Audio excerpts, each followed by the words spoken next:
नमस्कार दोस्तों, स्वागत है आपका थिंक टैंक पर। दोस्तों, आखिर वो कौन सी शर्त है जो अरविंद केजरीवाल ने विपक्षी दलों के सामने रखकर उन्हें फंसा दिया है? वो शर्त ही विपक्षी दलों के लिए एक कठिन चुनौती बन गई है। वो विपक्षी दल जो नरेंद्र मोदी के विरोध के नाम पर लगातार केजरीवाल से जुड़ रहे थे, केजरीवाल को समर्थन देने के लिए तैयार थे, लेकिन अब वही उन्हीं विपक्षी दलों को केजरीवाल ने पूरी तरह से फंसा दिया है। भैया, शातिर दिमाग हो तो केजरीवाल का जैसा।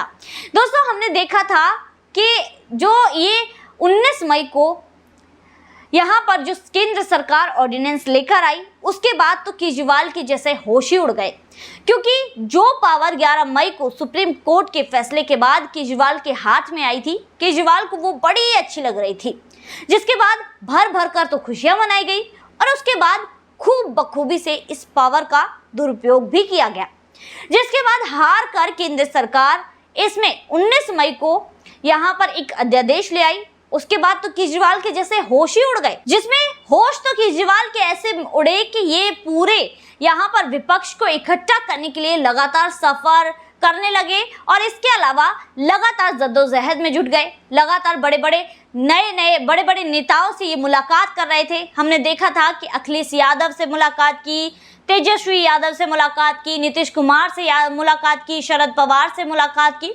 ऐसे सभी बड़े बड़े नेताओं से ये मुलाकात करने लगे, जिसके बाद इस केजरीवाल के समर्थन में जो विपक्षी नेता हैं, विपक्षी दल हैं, वो आने भी लगे कि चलिए ठीक है, तुम्हारे साथ हम इसमें जो है साथ दे देते हैं। मोदी के खिलाफ के नाम पर, मोदी के खिलाफ बोलने के नाम पर ये विपक्षी सामने आने लगे। लेकिन दोस्तों, यहाँ पर जो केंद्र सरकार अध्यादेश लेकर आई, उसमें ये था कि जो NCC बनाया गया, जिसमें 3 जो है सदस्य बनाए गए, जिसकी अध्यक्षता दिल्ली के जो मुख्यमंत्री होंगे वो करेंगे और बाकी 2 सदस्य बनाए गए जो यहाँ पर प्रमुख सचिव होंगे। इसके अलावा जो यहाँ पर जो मुख्य सचिव होंगे और इसके अलावा जो गृह मंत्रालय के प्रमुख सचिव होंगे वो। अब यहाँ पर पहली मीटिंग हुई, उसके बाद तो भाई केजरीवाल रोने लग गए। केजरीवाल को रोना आ गया कि भाई देखिए, मेरे साथ तो अत्याचार हो रहा है। और देखा है कहीं पर, किसी भी देश में ये देखा है कि किसी मुख्यमंत्री के सर पर अधिकारियों को बिठा दिया गया हो? किसी मुख्यमंत्री कोई फैसले नहीं ले सकता, चुनी हुई जो सरकार है वो कोई फैसले नहीं ले सकती, सारे फैसले अधिकारी करेंगे।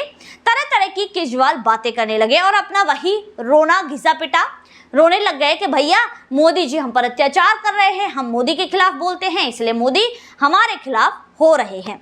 लेकिन दोस्तों, यहाँ पर LG के ऊपर भी केजरीवाल ने यहाँ पर सवालों की बौछार कर दी, यानी कि आरोप लगा दिए।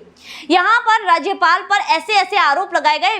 केजरीवाल ने बोला कि 15 दिन पहले यहाँ पर राज्यपाल ने मेरे पास एक लेटर भेजा था, उसमें ये चाहते थे कि एक जो है अधिकारी है उस पर कार्यवाही करनी है। मैंने इसमें क्लैरिफिकेशन मांगा, उसके बाद इन्होंने बहुत दिनों तक, 10-12 दिनों तक कोई क्लैरिफिकेशन नहीं दिया और ये मामला इन्होंने उपराज्यपाल पास भेज दिया। तो यहाँ पर ये सारी चीजें हो रही हैं, मेरे खिलाफ हो रही हैं। तो यहाँ पर दोस्तों, ये सारी चीजें, ये रोना रोते हुए केजरीवाल ने एक शर्त, जिसके बारे में मैं बात कर रही थी, जो विपक्षियों के लिए एक कठिन चुनौती की तरह है, एक शर्त रख दी। दरअसल 23 जून को जो मीटिंग होने वाली है, वैसे तो केजरीवाल और जो पूरे विपक्षियों ने ये आयोजित की है कि पूरे विपक्षी एकत्रित हों, एकजुट हों और मोदी के खिलाफ बोले। लेकिन यहाँ पर केजरीवाल ने एक शर्त रख दी कि जो पहला मुद्दा इस मीटिंग में होगा वो इसी ऑर्डिनेंस के खिलाफ होगा, कि ये जो अध्यादेश है ये पारित ना हो पाए। अब यहाँ पर दोस्तों, पूरा विपक्ष सदमे में आ गया, पूरा विपक्ष सोचने पर मजबूर कि भाई, इस ऑर्डिनेंस से हमें क्या खतरा है?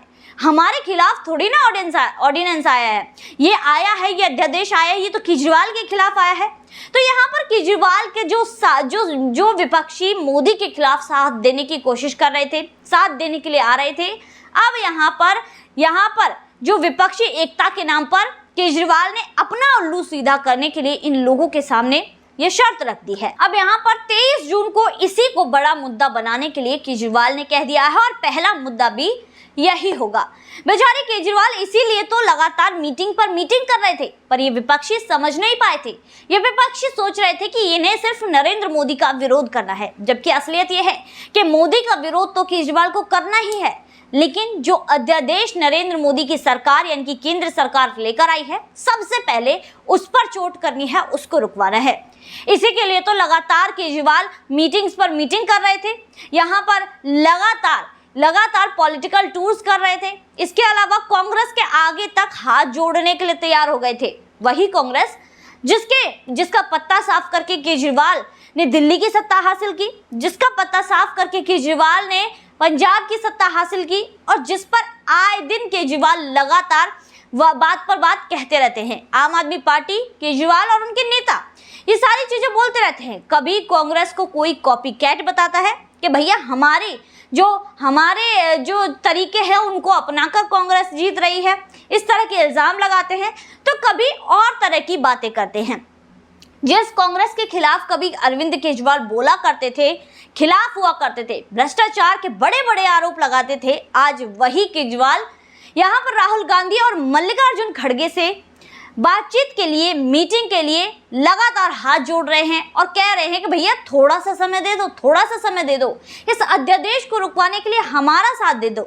लेकिन कांग्रेस ने तो ये साफ कर दिया है कि इस अध्यादेश को रुकवाने के लिए बिल्कुल भी कांग्रेस इसका साथ नहीं देगी, यानी कि अरविंद केजरीवाल का साथ नहीं देगी। लेकिन जब कांग्रेस ने इसमें साथ देने से मना कर दिया तो केजरीवाल ने एक और शर्त कांग्रेस के सामने रख दी कि तुम पंजाब और दिल्ली को छोड़ो, यहाँ पर चुनाव मत लड़ो, तो हम तुम्हें राजस्थान और मध्य प्रदेश में समर्थन देंगे, अन्यथा हम तो तुम्हारा समर्थन बिल्कुल नहीं करेंगे।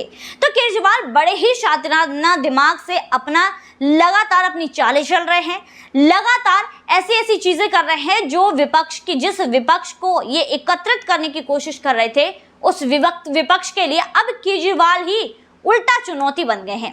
तो दोस्तों आज की वीडियो में बस इतना ही, फिर मुलाकात होगी इसी वीडियो के साथ। तब तक के लिए देखते रहिए थिंक टैंक।